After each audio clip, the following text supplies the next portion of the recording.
Natalungan, nag-harvest tayo, 21 harvest. Ganito pa rin ka haba.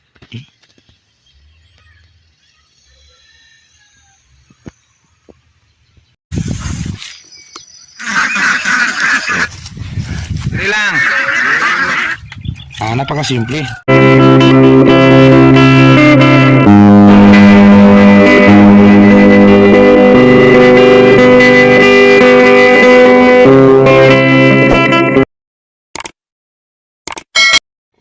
Sakto morning, mga kasakto.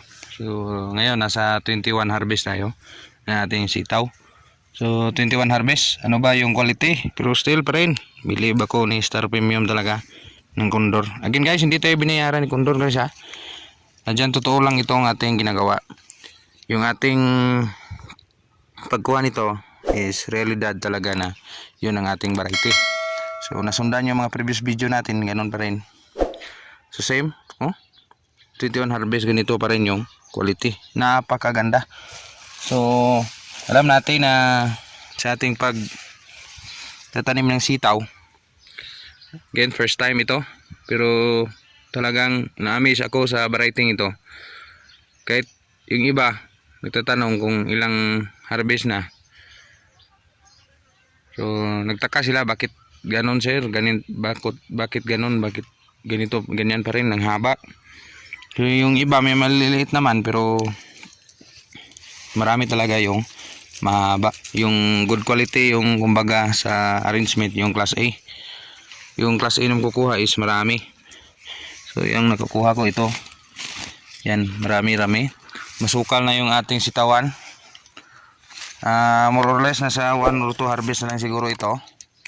So magpasya na tayo kung steady pa ba natin yung pag-harvest o time out na, magbubuo na tayo sa presyo ngayon.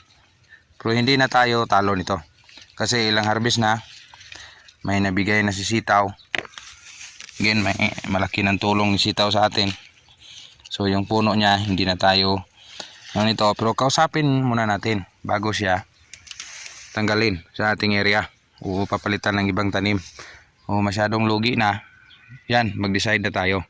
Pero kung mayroon pa ganyan, marami, yan sa other row, sa next row, so napakarami. So dito rin yan, maraming nagpupulupot-pulupot. So dito tanghali tayo ang nagsimula, is hindi pa tayo ganun karami.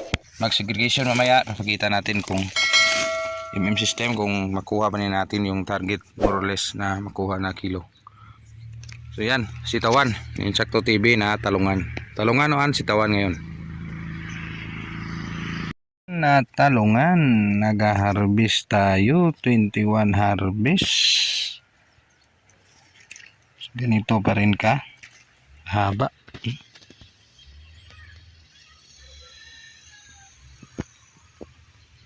Ito nakasakto, tapos na nating i-segregate.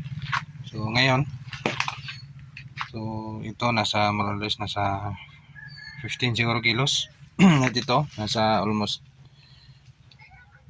16 to 17, yung isa sa taas. So target natin hindi pa rin bababa sa 20 kilos sa 21 harvest, 21st harvest variety Star Premium ng Condor. So napakaganda sa quality, pero sa presyo pira na lang kung mabili ito. Sana naman maubos at hindi matapon. Salamat, Sakto TV.